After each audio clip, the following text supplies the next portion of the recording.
tonsika bwotyo my brother ndi Munnayuganda tonsika bwotyo ndi Munnayuganda tukuwulirize naye tonsika sika nina okukubira abantu bange ontwala wa mala kutegeera gy'ontwala leka mmale okkuba essimu ng'ambe nti onkutte era nkutte antwala wano kubanga siri muyeekera kati leka nkube essimu yange ntegeeze nti onkutte na woofiisi wontwala nze onzita leka nkube essimu etteeka linzikiriza okuba essimu nze nkola ekigambo kimu nzikiriza nkube essimu nti nkwatiddwa omanyi nze nkuwa respect naye nga bwe nkuwa respect mukkiriza mu mateeka bakugamba omuntu gw'okutte akuba essimu okutegeeza omuntu naye ne bw'oba wajja ne bw'oba wajja doesn't mean ojja ku ttaka lino. I can call my people. Did you have an order? I'm Jonathan. We are the one who have to the grandson to my grandfather.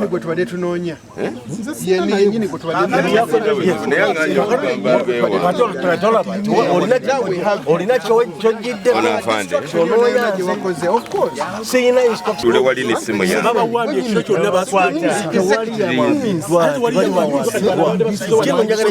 We need to know.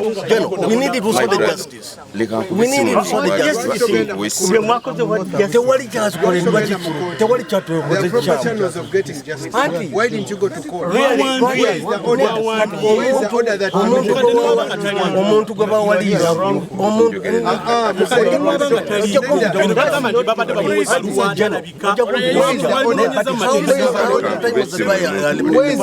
permitted you to generally put him? Yes. To your office. Have you ever gone to court? Yes. We followed the right channels.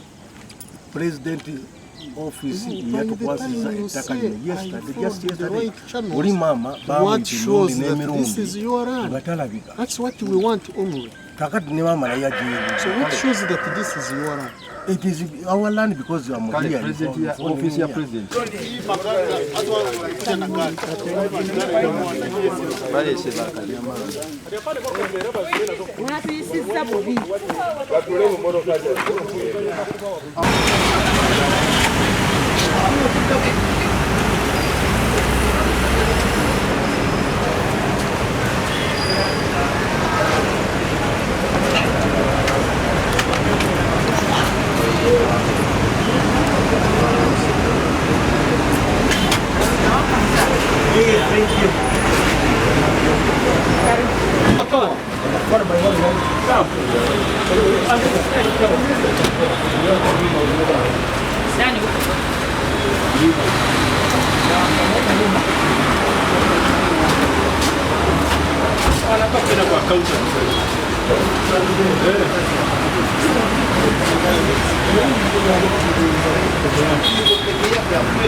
Mzee nataka kuwapiga mna abaye wabo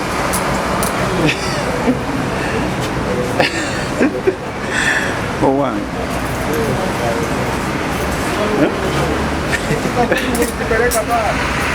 baruganda nane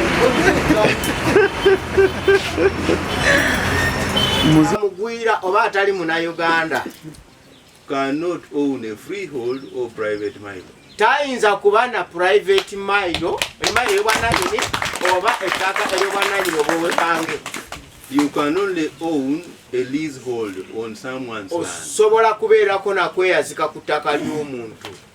And that was the case with most of our Indians before they were expelled by His Excellency. Yensonga eyaliwo ku bayindi bonna be twali nabo nga tebanagobebwa omukulembeze w'eggwanga yaliwo amugenza Amini Dada. So when we look into the issue of the estate of the late Kamia, bwe tutunuulira mu nsonga eya estate ey'omugenzi Kamya, more so the letter that he was referring to. era kusinyana ne baluwa omukulu ono gy'abadde ayogerako Jonathan. Yes, the letter Jonathan was referring to. Ebbaluwa omukulu Jonathan gy'abadde abagamba wano. That was written by the estate of Mulira. Yawandiikibwa okuva mu baloya ba Mulira. Estate of Mulira to the Commissioner of Land Registration. Omukulu Mulira ng'awandiikira Commissioner ow'ebyamataka.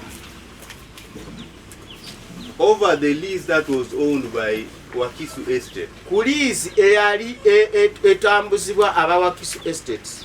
They wrote it as a lease request. Bakiwandikanga okusaba lease yaabwe nga gye banoonyerezaako. Since the original title could not be traced. Kubanga ekyapa kyennyini eky'origino kyali tekikyasobola kulabibwa. But in that application, naye mu kusaba kwabwe, if you looked at the bottom, it's very clear. Bw'otunuulira wansi wano kyeraga kyokka. It's saying kigamba Wakisu Leasehold Register Volume 62 Folio 13. Nti baali bajjukiza ku liizi eno eya Wakisu nga bagamba liizi. However, in the heading of the letter, naye ate wano waggulu mu bbaluwa, it was clearly indicated as LRV. Bakiwandika nga kisoma LRV ekitegeeza lease volume register. But someone decided to use a pen to change L to F. Omuntu yasalawo n'akozesa akalaamu gye bayita bayiro n'akyusa L n'agifuula F. Omukulu byakutteko. LRV represents Leasehold Register Volume. RV kitegeeza Leasehold Register Volume. Register volume. For a lease. Kitegeeza ekyo kitegeeza kweyazika oba bupangisa. Now, when you change L to